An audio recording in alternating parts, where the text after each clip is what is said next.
Alô, amigos, bem-vindos ao Gente que Fala, sempre ao vivo, de meio-dia a 1 pela rádio Trianon, AM 740 São Paulo, a Rádio Universal, AM 810 Santos, AltV, www.altv.com.br, reapresentação 6 da tarde, TV Guarulhos, canal 20 UHF, canal 3 da NET em Guarulhos, 11h30 da noite. Acesse nosso blog, conheça nossos colunistas e colaboradores, gentequefala.com.br, nossa fanpage, Facebook/programa Gente que Fala. À sua disposição, chat no site da AltV, também o WhatsApp 974012235 e um telefone aqui em São Paulo, 5052-6622. Hoje, a edição do Gente do MPD que Fala, nossa parceria com o movimento do Ministério Público Democrático, como toda quinta-feira, e representando o MPD, o movimento do Ministério Público Democrático, a promotora de justiça, doutora Fabiana Paes. Doutora Fabiana, muito bom tê-la aqui. Muito obrigada pelo convite, nós é quem agradecemos. Também conosco o economista doutor Flávio Correia de Toledo Júnior. Doutor Flávio, muito bom tê-lo aqui. Eu que agradeço. Muito obrigado. Retorna ao programa a advogada doutora Roberta Rossa. Doutora Roberta. Obrigada, Zancopé, mais uma vez pelo convite. É um prazer. Também conosco a advogada previdenciária, a doutora Vanessa Viduto. Doutora Vanessa. Olá, é um prazer participar do programa, também agradeço o convite. A senhora é advogada previdenciária, se eu fizer perguntas sobre a previdência... Vamos lá. É um assunto bastante polêmico, controvertido, que recentemente esteve aí na pauta, né, de debate de todos. Vai e volta, né? Vai e volta. Vai e volta. Assim que esse governo interino assumiu, as reformas da Previdência voltaram como um tema bastante polêmico e foi colocado como uma necessidade absoluta, como se fosse preciso fazer uma reforma a toque de caixa, como se a Previdência fosse quebrar nos próximos anos, o que a gente discorda totalmente. Na verdade, é evidente que houve um aumento da expectativa de vida. Isso não aconteceu só no Brasil, aconteceu em todos os outros países. E é fato também que o Brasil é um dos poucos países onde não há ainda uma idade mínima para aposentadoria. Mas essa reforma não pode ser feita dessa maneira. Essa reforma tem que ser feita... Não há uma idade mínima? Hoje não há uma idade mínima. O trabalhador brasileiro ele pode se aposentar, o homem com 35 anos de contribuição e a mulher com 30 anos de contribuição, independentemente da idade. Então, o brasileiro que começa a trabalhar muito cedo acaba se aposentando jovem. Mas, em 1999, foi aprovada uma reforma da Previdência que já trouxe bastante efeitos financeiros para esse trabalhador que se aposenta cedo, né? Como todos sabem, foi introduzido o fator previdenciário no cálculo das aposentadorias. O que é o fator previdenciário? Ele é um multiplicador que leva em consideração a expectativa de vida. Resumidamente, quanto mais jovem o trabalhador se aposentar, maior vai ser o redutor que vai ser aplicado na aposentadoria dele. Então, essa reforma já aconteceu em 99, com o intuito de fazer com que o brasileiro demorasse mais para se aposentar e criasse uma espécie de equilíbrio no caixa da Previdência Social. E esse 85-95? A Fórmula 85-95, que foi aprovada recentemente, na verdade, o governo, numa guerra com o Congresso Nacional, numa dificuldade muito grande que a presidente Dilma se encontrava para aprovar outras reformas em que ela precisava aprovar, foi obrigada a sancionar, não partiu dela, partiu do Congresso, ela foi obrigada a sancionar essa Fórmula 85-95. O que é essa fórmula? Essa fórmula é uma alternativa ao fator previdenciário. Ou seja, o trabalhador que não quer ter a incidência do fator previdenciário no cálculo da sua aposentadoria, se for mulher, ele deve somar o tempo de contribuição e a idade 85 pontos. E o homem deve somar 95 pontos, a somatória da idade e do tempo de contribuição. Sendo que, mesmo assim, é obrigatório que o homem tenha pelo menos 35 anos de contribuição e a mulher 30 anos de contribuição. 30 anos de contribuição. Então, surgiu aí uma alternativa para o trabalhador não ter essa incidência tão prejudicial, tão penosa no cálculo da sua aposentadoria. Mas é difícil também atingir essa fórmula, né? uma somatória bastante penosa para o trabalhador. O governo quer que todos nós morramos logo. Pois é, e a nova proposta colocada aí por esse novo governo é a imposição, então, de uma idade mínima. Há duas propostas, uma idade mínima tanto para o homem e para a mulher de 65 anos, e há uma outra proposta que fala em 63 anos de idade para a mulher e 65 anos de idade para o homem. Há também propostas de mudança na pensão por morte, que hoje ela é de 100% do valor da aposentadoria do segurado falecido, ou seja, quando o segurado falecido morre e ele é aposentado, os seus dependentes, no caso viúva, os filhos menores de 21, os filhos maiores incapazes, recebem 100% da aposentadoria. Pretende-se fazer uma reforma para reduzir essa pensão e colocar cotas, ou seja, entende-se que com a morte de um membro da família, não seria mais necessário, então, que os dependentes recebessem 100% do valor. Claro que todas essas propostas de reforma são para trazer redução nos benefícios previdenciários. Pois é. São 4 membros na família, um morreu, só 3 precisam. Essa proposta chegou a ser votada, inclusive, pelo governo da presidente Dilma e foi rechaçada pelo Congresso Nacional, e ela volta novamente aí para a pauta das possíveis reformas. Nós temos na mesa 3 advogados, né? Ou advogadas, a doutora Roberta Rossa, a advogada Vanessa Viduto, o advogado, economista, aliás, Flávio Correia de Toledo, e a promotora de justiça. E essa notícia diz que a Associação dos Advogados de São Paulo quer mudanças e mais autonomia na atuação da defesa no processo penal. 2 propostas apresentadas à OAB. A primeira se refere ao direito de investigação criminal da defesa no período pré-processual. Já a segunda ação quer o fim do papel do Ministério Público da posição de custos legais. Basicamente, a entidade questiona a função de fiscal da lei atribuída ao Ministério Público. Doutora Fabiana, a senhora é integrante do Ministério Público? Uhum. A senhora pode dar a ideia do que seja isso? E o senhor também não está alijado do assunto, por favor, doutor Flávio. O que eu gostaria de comentar, Zancopé, é o seguinte: nós temos que ter muita cautela quando a gente conversa a respeito de reformas legislativas. Existe uma questão de legitimidade. A população, através da Constituição de 88, consagrou o Ministério Público na defesa do regime democrático, do patrimônio público. Então, mudanças que venham a afetar o Ministério Público afetam todo o interesse público da sociedade. Então, nós temos que pensar. Houve um movimento recente de retirada do poder investigatório do Ministério Público. A quem interessa retirar esse poder do Ministério Público? Então, é a população que abraçou ali o prédio do Ministério Público, clamando para que esse poder seja mantido, é quem deve dar as respostas. Então, dentro da linha do trabalho do Ministério Público Democrático, nós sempre defendemos a participação democrática e que a população saiba o que é importante de manter. Então, é nessa linha que a gente trabalha. Doutora Roberta, a senhora que é advogada, como analisa isso? Aliás, um detalhe, a gente sempre fala a OAB, a Associação dos Advogados, OAB se contrapõe à OAB, se é uma parceira da OAB, essas entidades de classe, eu não sei se auxiliam ou se, de repente, tem uma guerra surda entre elas. Mas eu concordo com a doutora. Eu acho que é importantíssima a investigação por parte do Ministério Público, não acho que isso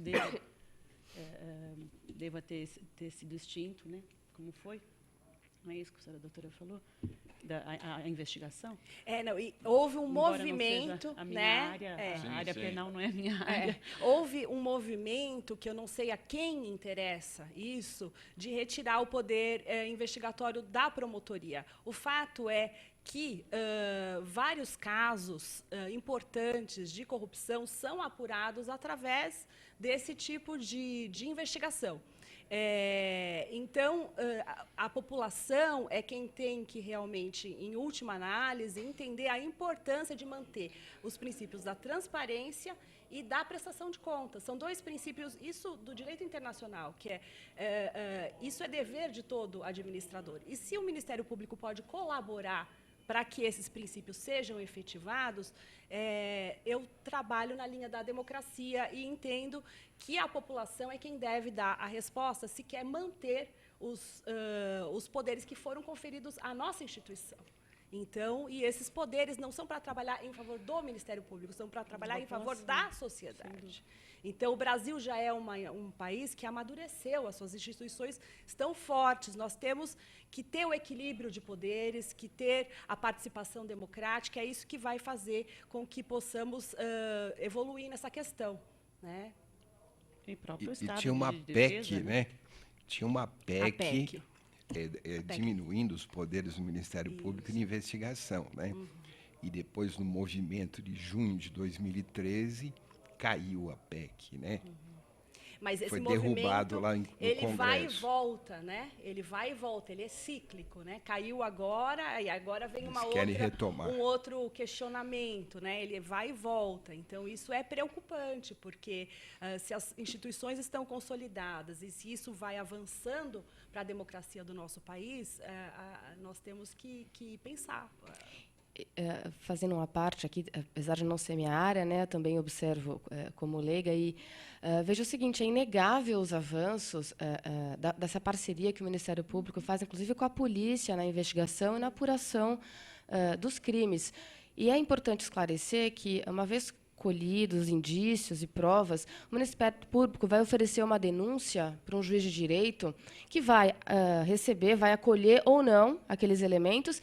E, uma vez acolhido e iniciado um processo penal, o réu, o acusado, vai ter ampla defesa, né? Então, existe todo um processo legal, com devido processo legal, ampla defesa, contraditório, onde aquela pessoa que está sendo acusada vai poder apresentar as suas provas, a sua defesa. Então, não há por que você tolir os poderes investigatórios que interessam a todos.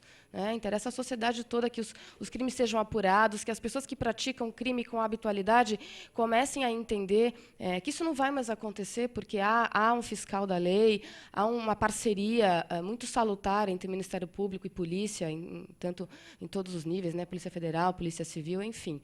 Eu acho que é inegável os avanços para a sociedade, o que a gente está vendo hoje, né, pessoas investigadas, presas, pessoas altamente, com poder econômico altíssimo, que há anos atrás isso não acontecia. Por quê? Porque acho que a gente não via esse aparelhamento, esse fortalecimento das instituições, como a doutora comentou, que hoje acontece, hoje existe. Então, por que retirar esse poder do Ministério Público? Eu acho que isso não interessa à sociedade. Sem dúvida alguma, não interessa. Interessa àqueles que querem continuar praticando crime livremente, né, sem qualquer fiscalização, sem qualquer temor de serem efetivamente punidos. O que está contido nessa frase aqui? A segunda ação quer o fim do papel do Ministério Público da posição de custos legais.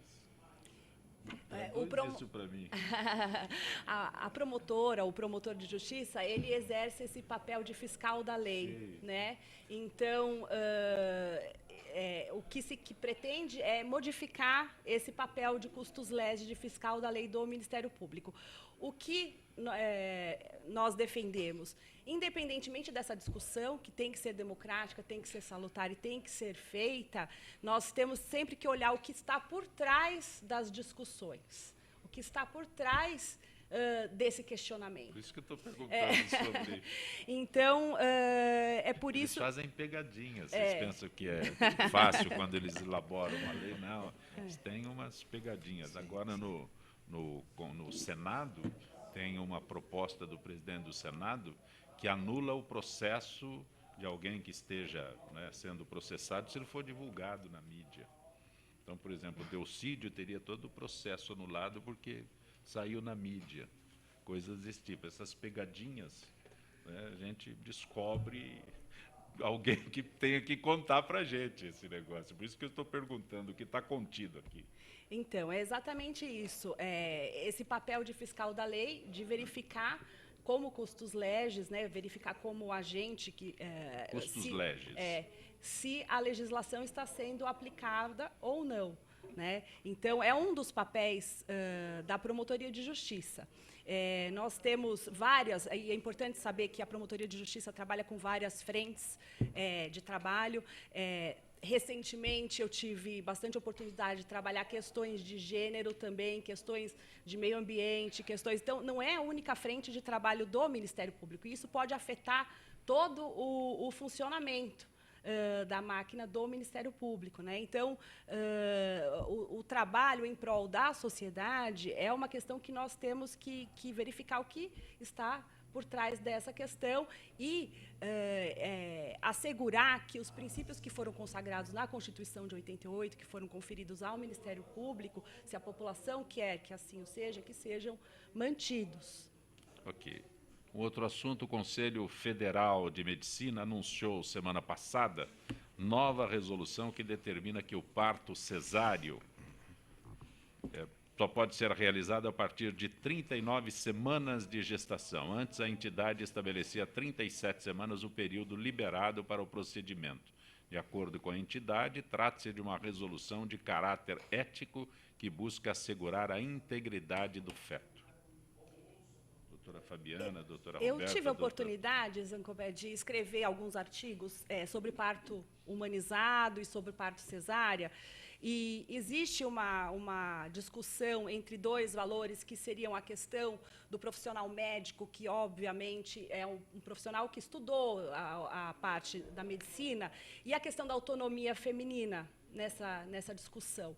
O fato é que nós constatamos, do ponto de vista científico, que existe uma regulamentação da Organização Mundial de Saúde que determina que o índice aceitável de cesarianas é de 15%.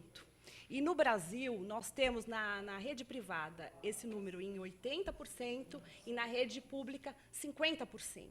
Então, essa regulamentação que veio do Conselho de Medicina, né, dos médicos, ele busca regulamentar essa questão. Então, está havendo um debate muito grande entre médicos e as pessoas que trabalham com as mulheres, com as gestantes, né? E essa discussão ela visa justamente buscar um equilíbrio nessa situação, porque nós temos um índice muito alto no Brasil de mortalidade materna. Então, isso é uma coisa que a gente tem que transformar.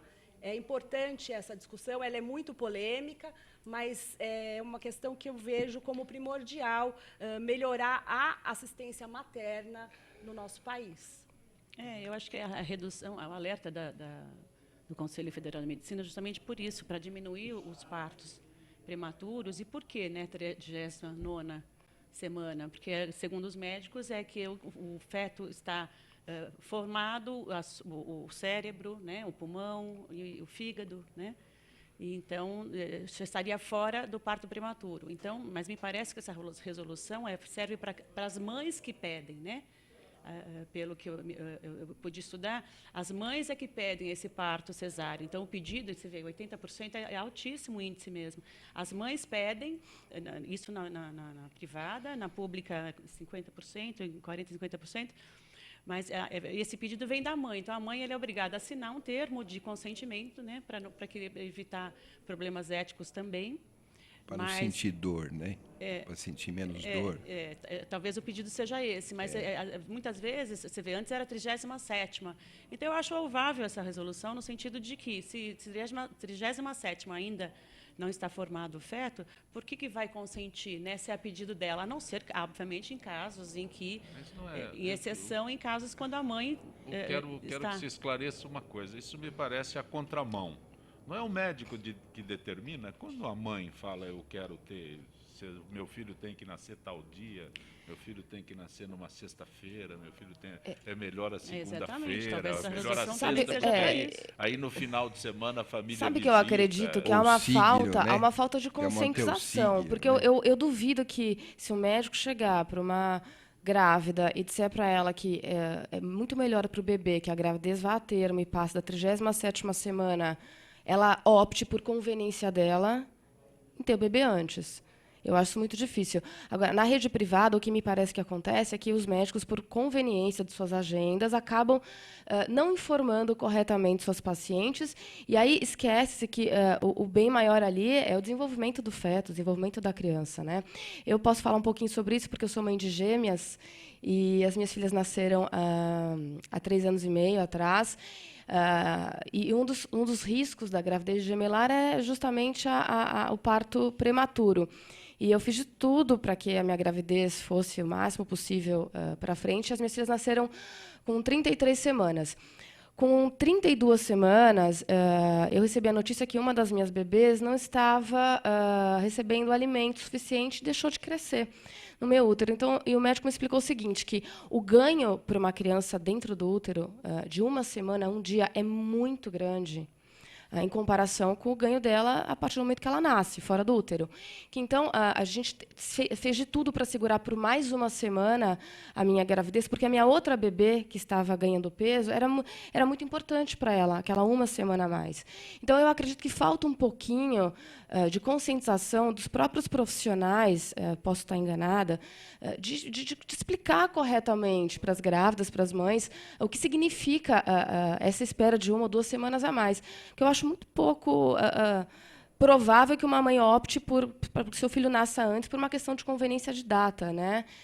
Então, essa questão é importante. É importante que o Conselho Regional de Medicina tenha regulamentado isso para mudar a cultura das pessoas, porque é cultural isso. Lamentavelmente, como a senhora diz, é cultural É e cultural. é um fato real.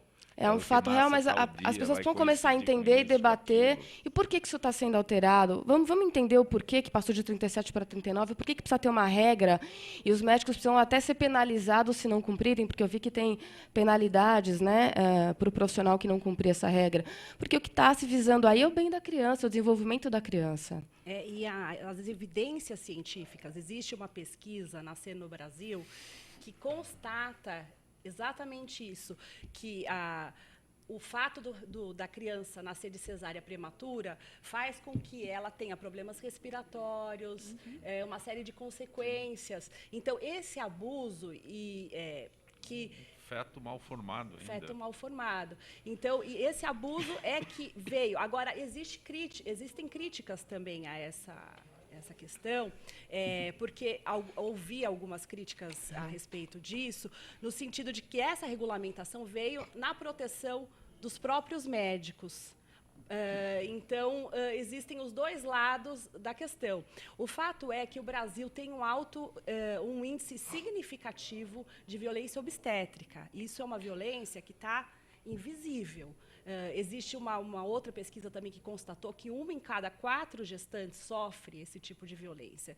Então, é um tema que a gente realmente tem que debater para verificar qual é a melhor situação, garantindo-se, claro, o equilíbrio entre o médico e a autonomia também, que é o profissional que conhece, que sabe diagnosticar, e a autonomia e o esclarecimento à gestante, que tem o direito de saber quais são as consequências daquele ato médico, né? Então... Doutor Flávio, quer se manifestar sobre isso, doutor Flávio? Olha, isso aí, acho que a única coisa que eu posso lembrar é que meu neto nasceu no final do ano e a maternidade sobrecarregou, porque os médicos, no final do ano, parece que antecipam os partos para poder ter o Natal, o Réveillon. Então, aí é só cesárea, né? E antecipa tudo, para poder ter um período, aí no mínimo 2 semanas, entre o Natal e o Réveillon. Então, a maternidade ficou absolutamente lotada lá, sabe? Tinha que pegar até senha lá para ver a molecada lá, sabe? Então, também tem essas coisas. Vanessa, né? não se conforma com Eu isso. fico inconformada mesmo, porque é um verdadeiro absurdo, né? Que a conveniência das agendas prevaleça sobre o bem-estar do feto, do bebê. Eu acho que é bastante absurdo. Fiquei até assustada com o índice que a doutora... Eu não conhecia.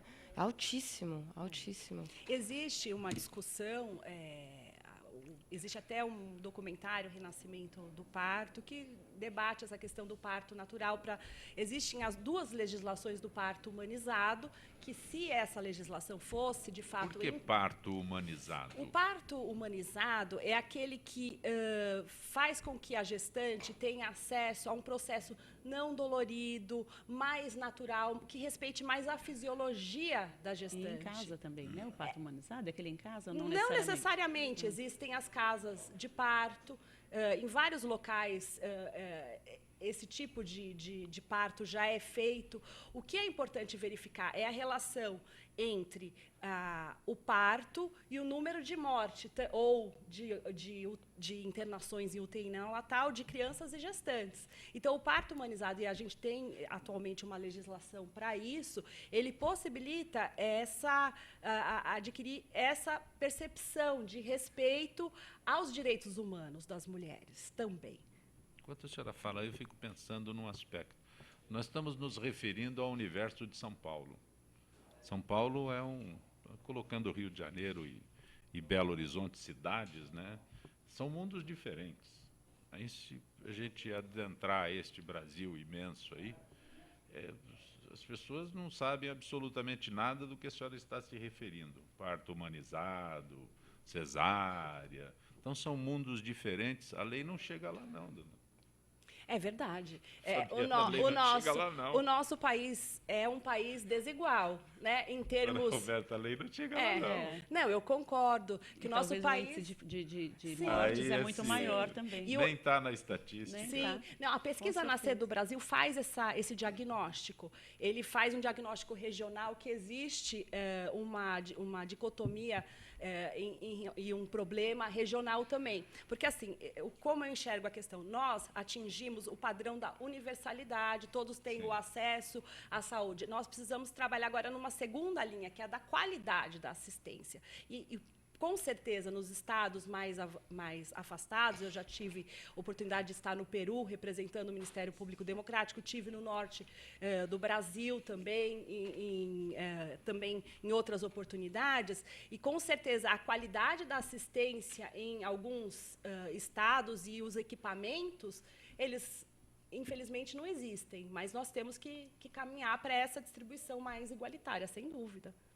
Algo acrescentado, doutora Vanessa? Ficou ouvindo aí com tanta atenção. Concordo plenamente com as colocações da doutora.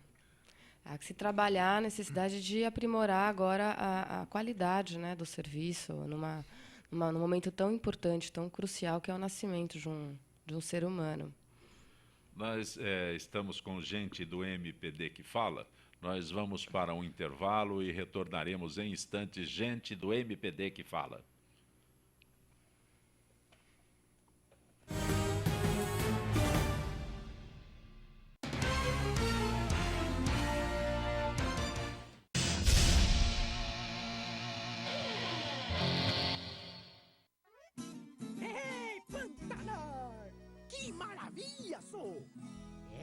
Mas aqui os peixes já estão diminuindo.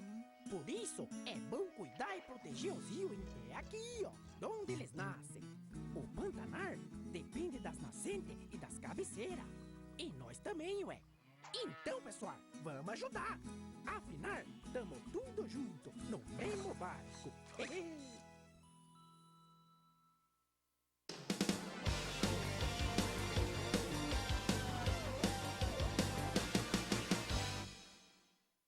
Olá, eu estou aqui para tocar sua consciência. Nossa saúde ganhou o movimento Mama Amiga pela Vida, uma ação social e voluntária que trabalha pela prevenção do câncer de mama. Esse trabalho leva informação às mulheres, apoio e um toque de carinho, com campanhas como a Rede de Pontos de Prevenção e o modelo Mama Amiga, que ensina a identificar possíveis alterações nas mamas. Para saber mais, acesse e participe desse grande movimento pela vida da mulher.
Olá, eu sou César Freitas e convido você para assistir o HQ e Companhia, o programa que traz o mundo da cultura pop para você. Cinema, história em quadrinhos, animação, seriado, tudo isso para você aqui toda sexta-feira às 5 da tarde, na sua TV da internet.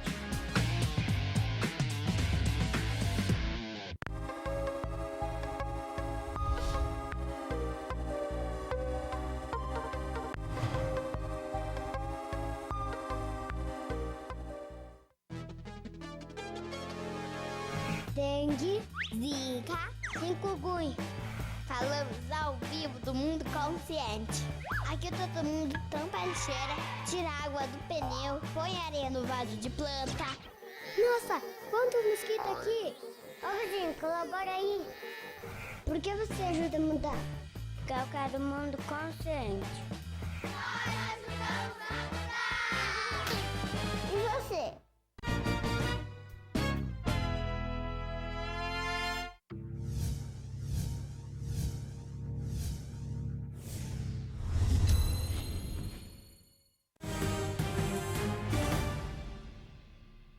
Conosco no Gente que Fala, hoje quinta-feira, gente do MPD que Fala, nossa parceria com o Movimento Ministério Público Democrático. Conosco hoje, representando o MPD, a promotora de justiça, a doutora Fabiana Paes, também a advogada Roberta Roça, a advogada previdenciária, a doutora Vanessa Viduto, e o economista doutor Flávio Correia de Toledo Júnior. Doutor Flávio, o senhor fez um artigo sobre transparência. A gente fala tanto em transparência, né? É um termo da moda, né? Tem que haver transparência. Até que ponto realmente a gente consegue entender essa necessidade de transparência? Porque o senhor é economista, é fácil para o senhor falar esses demonstrativos. Eu, como leigo, vou consultar o senhor. Olha, a transparência está muito ligada ao controle social do dinheiro público. Porque o Tem desvio... isso no Brasil? Está começando, está começando. Porque o desvio de dinheiro público hoje ocupa o noticiário, são bilhões desviados, né? E o controle do dinheiro público, a gente tem o controle interno, que é o pessoal da própria administração pública, tem o controle externo, que são os tribunais de contas, que estão assoberbados. Eu trabalhei no Tribunal de Contas do Estado de São Paulo, a gente fiscalizava 3.300 entidades todo ano. Fazia uma auditoria em loco em toda entidade. Então, é muita coisa.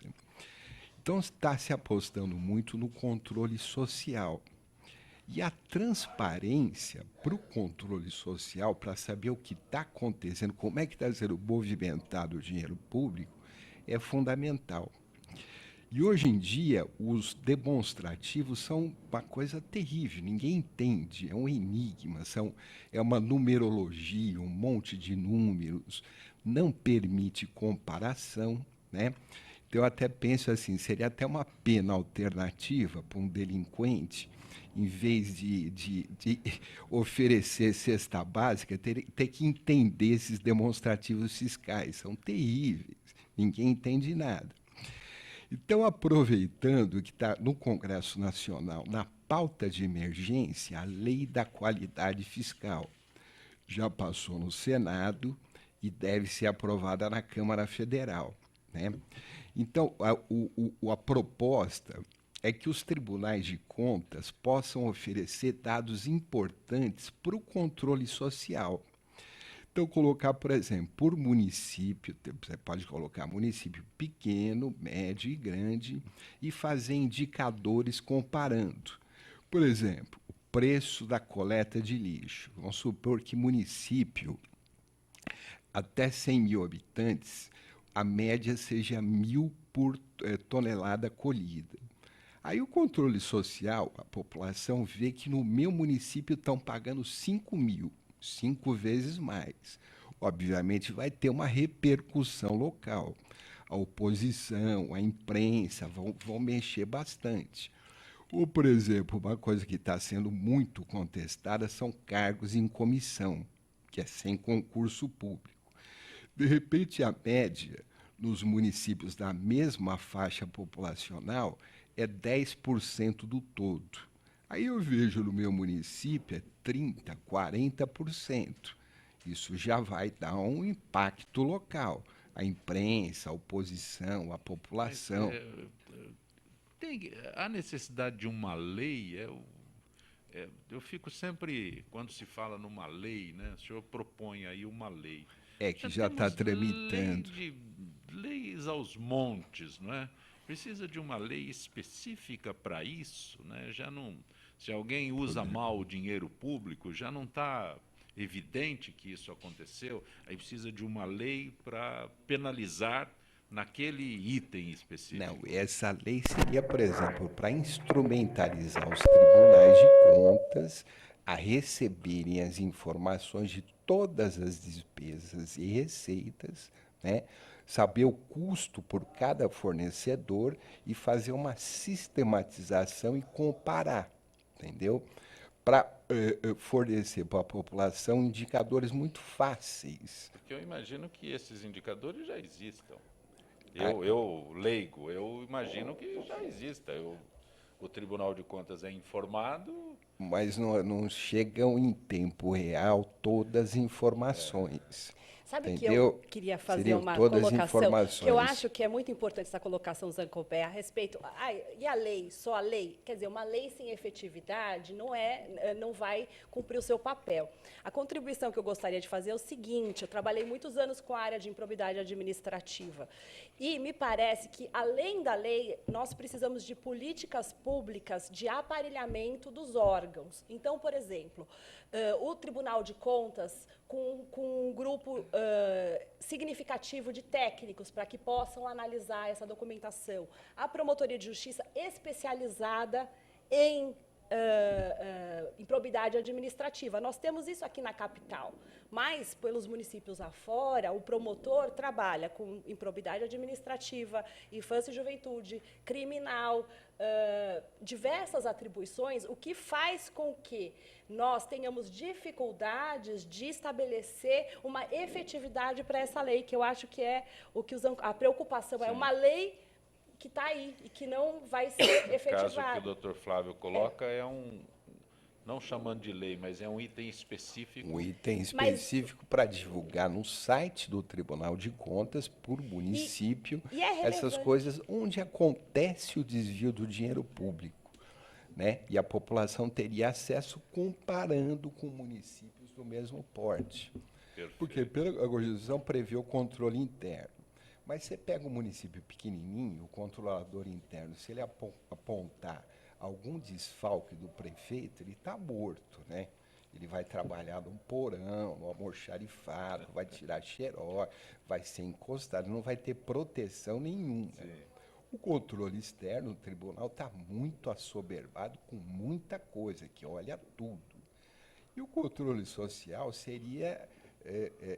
ajudaria muito e ajudaria o Tribunal de Contas a ir para rumos mais certeiros, para mostrar aonde está o desvio do dinheiro público. Por exemplo, gastos com viagem, que é um gasto comum de câmaras por aí, de vereadores, com passagem aérea, com hotel. Se houver esse portal mais transparente, mais rápido, então gastou-se 500 mil para ficar no hotel X. O cidadão leigo que bateu o olho naquilo ali, ele vai já identificar que aquilo tem alguma coisa errada. Sim, ou sim. Uma merenda que o valor dela é R$30 e eu vejo que ela está por R$1.000, tem alguma coisa errada ali. Sim, sim. Isso então, é fundamental, é muito importante. Fundamental. Muito importante.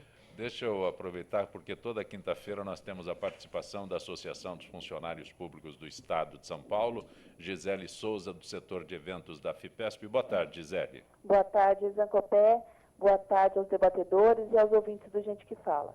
Gisele, gostaria de conversar contigo e você esclarecer o Serviço Público da Educação e o seu manual completo sobre vida funcional. A Secretaria da Educação do Estado disponibilizou 2 manuais completos para os servidores da educação, ambos de grande relevância, já que os professores representam a maior pasta de servidores públicos do Estado de São Paulo. Esses manuais podem ser encontrados onde, Gisele?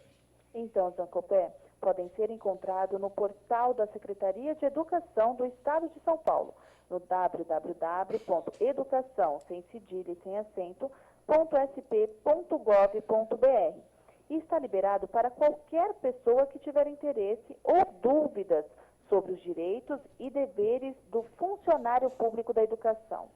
A versão impressa da cartilha Vida Funcional foi também distribuída para cerca de 5.000 escolas estaduais e beneficia aos cerca de 300.000 funcionários da educação, Zancopé.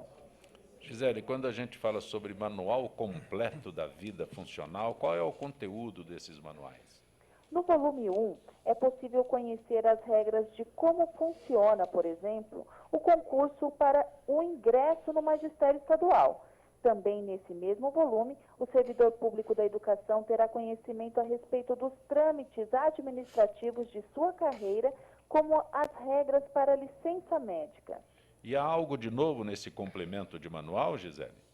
Entre os temas da vida funcional da educação, há regras referentes à licença-prêmio, que é um benefício muito importante para a categoria, pois esses profissionais enfrentam no dia a dia obstáculos que envolvem a problemática do desenvolvimento humano, como agressões em sala de aula e até falta de estrutura para sua função docente. Além dos textos informativos, o material mostra ainda exemplos de formulários e requerimentos que deverão ser preenchidos ao longo da carreira. Ok, Gisele, agradeço tua gentileza mais uma vez com o nosso Gente que Fala, esta parceria Gente que Fala, Associação dos Funcionários Públicos do Estado de São Paulo. Uma boa tarde, Gisele. Boa tarde, Zancopé. Boa tarde aos debatedores e aos ouvintes do Gente que Fala. Hoje, quinta-feira, gente do MPD que fala, representando o MPD, a promotora de justiça, doutora Fabiana Paz, a advogada Roberta Roça conosco, a advogada previdenciária, doutora Vanessa Viduto, e o economista, doutor Flávio Correia de Toledo Júnior. Doutora Vanessa, conciliação na justiça do trabalho gera controvérsias. Se não houvesse controvérsia numa conciliação, seria muito simples, não? Eu acho que o que está querendo dizer a matéria, na verdade, é que talvez os profissionais, operadores do direito, divirjam em relação a se é positivo ou negativo. Eu, como advogada, entendo extremamente positivo. Extremamente positivo, porque muitas vezes você evita demandas extremamente longas, que quando ela vai produzir um resultado útil, a pessoa que espera o valor, o dinheiro, já passou a necessidade, não conseguiu utilizar o dinheiro da maneira como poderia ter utilizado. Para o empregador também acaba sendo muito mais econômico resolver uma pendência trabalhista inicialmente, propor um parcelamento no pagamento de forma que caiba no seu orçamento. Eu acho extremamente salutar, eu não vejo pontos negativos na tentativa de conciliação entre as partes. Na verdade, a mediação e a conciliação ela foi criada através da Resolução 125 do CNJ, que criou métodos alternativos de solução de conflitos. Na Justiça do Trabalho, na Justiça Comum, foi regulamentada através da Lei 13.140 de 2015, acho que é isso, 2015, foi regulamentada a mediação na Justiça Comum. E na Justiça do Trabalho, não. Então, daí essa interpretação deve ser regulamentada agora, porque a mediação e a conciliação é de extrema importância, né? Então, eu ouvi na matéria, inclusive, que tem uma juíza desembargadora, ela é presidente da AMATRA, e ela trabalhou como é que chama? Conciliação 10. Então, acho super louvável. Então, ela diz que 60% dos acordos foram feitos na conciliação porque o juiz estava lá e não o mediador. Então, em 15ª Vara de Brasília diz isso. Mas talvez, eu acho assim, concordo, acho louvável que o juiz faça, a conciliação 10 ela acontece e ela resolve. Mas acho que precisa ter um pouquinho mais de esclarecimentos com relação à mediação, porque o mediador não dá a palavra final. Essa juíza, ela diz isso, né? Aliás, a matéria fala sobre isso, né? Que o mediador dá a palavra final. Na verdade, ele não dá a palavra final.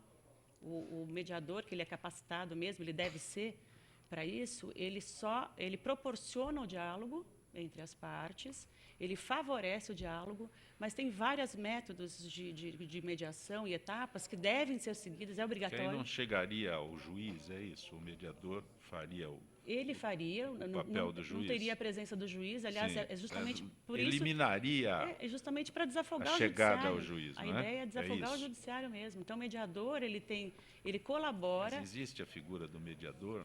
Existe, é profissional já.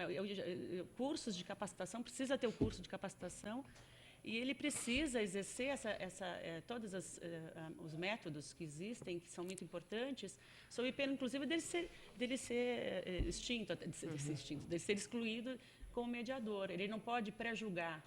Né? Ele tem que ser imparcial. Tem vários. Conciliação é o papel dele. Exatamente. Ao mesmo tempo, ele tem que ter algum conhecimento jurídico para poder mediar o debate, né? Porque fica muito difícil um mediador que desconhece completamente a legislação, especificamente aqui a gente está falando de justiça do trabalho, ele mediar um acordo sem saber se aquilo que está sendo pleiteado tem alguma plausibilidade ou não, né? Eu vejo dessa forma.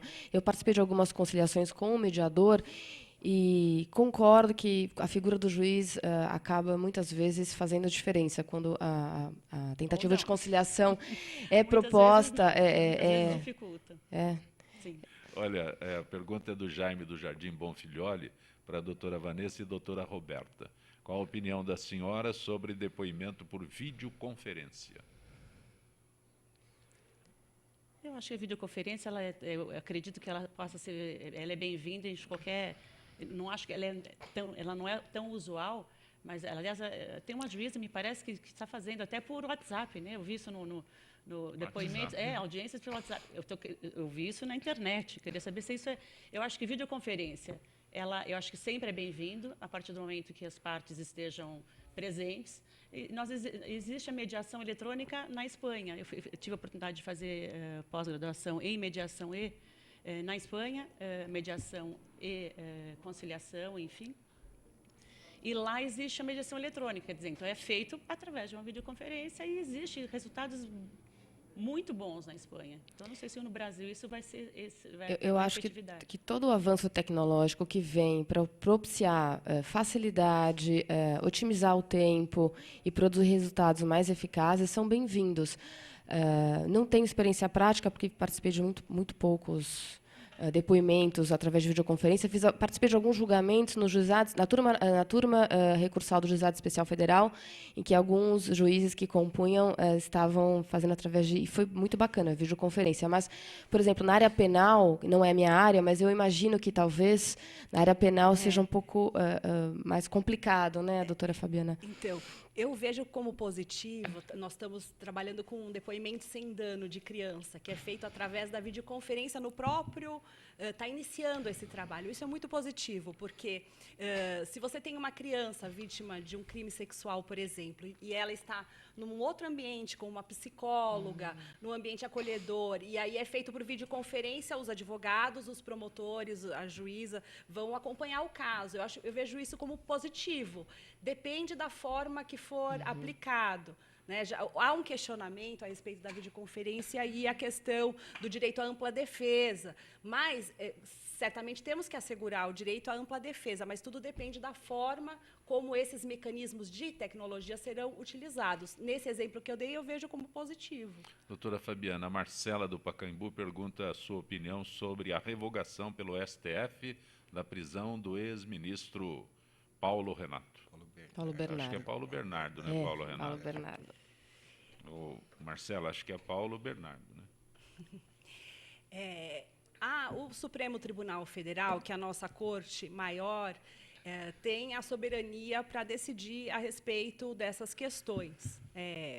Nós, operadores da base, da promotoria, nós trabalhamos com base em colheita de provas e de investigação. Então, sempre nós vamos trabalhar com esse esforço. E, de qualquer forma, no Estado democrático de direito, é o Supremo Tribunal Federal quem deve analisar essa questão.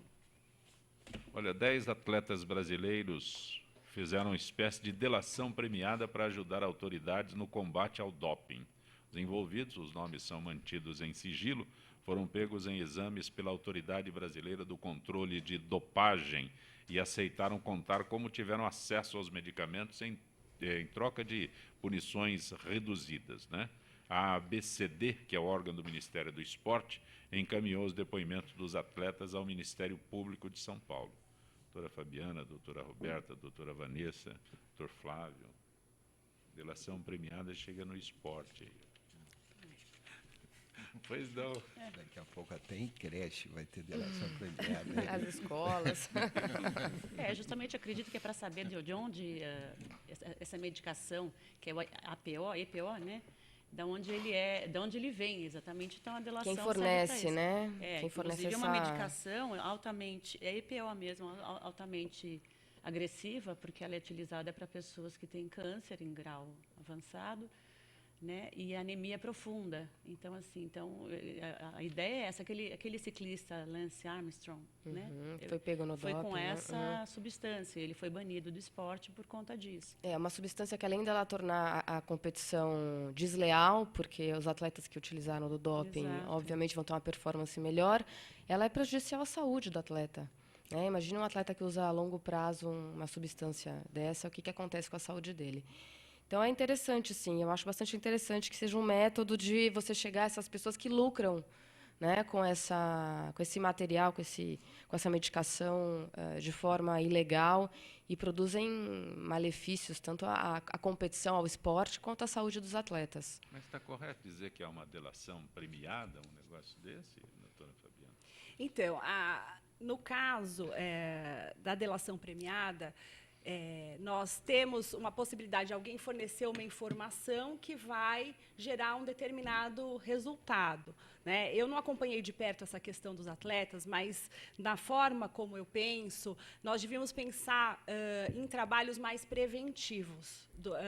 Me parece que essa linha seria muito interessante também. Nós temos agora as Olimpíadas que estão se aproximando do nosso país e muitos jovens querendo trabalhar e fazer e praticar esportes, e eu acho que a linha do trabalho educativo preventivo seria uma questão importante da gente trabalhar. Em relação à questão da delação premiada, eu não acompanhei exatamente esse caso específico para emitir Perfeito. Doutora Vanessa, deixa eu aproveitar mais uma vez a senhora, porque esse é um assunto que vai e volta, como nós já dissemos. O atual governo fala até em desvinculação de receita da União e vai direto na... Fala não, né? Já foi aprovado... Não. Sim, mas é um termo bonito, né? Porque ninguém entende o que é desvinculação. Só o doutor Flávio é que sabe com exatidão que venceu uma desvinculação de receita da União. É um termo bonito, né? Mas o olho deles cresce mas não tem dinheiro. Na verdade, assim, o que acontece é que existe um dinheiro previsto constitucionalmente para uma destinação específica, é um dinheiro carimbado. O da Previdência Social é um deles. E, através de emendas constitucionais, não só esse governo, como os governos passados, há mais de 15 anos, promovem alterações da nossa Constituição Federal para autorizar que aquele dinheiro que tem uma destinação constitucional seja aplicado livremente em outras áreas. O que nos deixa bastante espantado, especificamente na minha área da Previdência Social, é que a contribuição social que está destinada para a Seguridade Social, que abrange Previdência, Assistência e Saúde, ele faz parte dessa DRU, desse projeto de emenda constitucional, que está sendo novamente aprovado.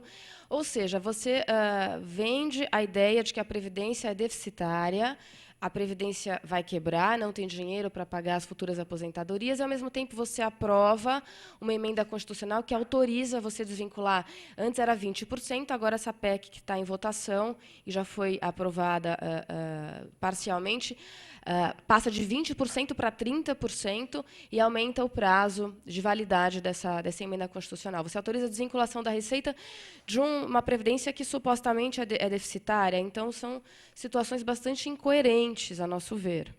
Doutor Flávio, em um minuto o senhor consegue explicar isso? Não.